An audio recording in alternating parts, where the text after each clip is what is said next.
Welcome back to our channel Scout News Tough, Instagram enthusiasts. In this tutorial, we're going to show you how to save your favorite Instagram Reels quickly and easily using Snap Insta. Step 1.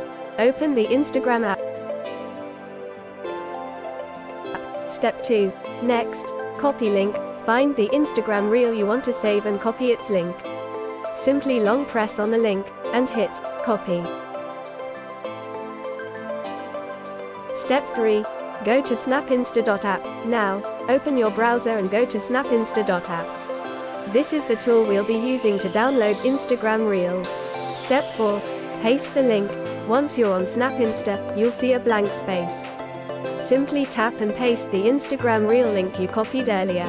Step 5. Tap on download. Now, tap on the download button. Step 6. Tap on download again. A finger tapping on the download button once more. You'll see a download button again. Tap on it. Step 7. Open in downloads. And finally, tap on open in downloads.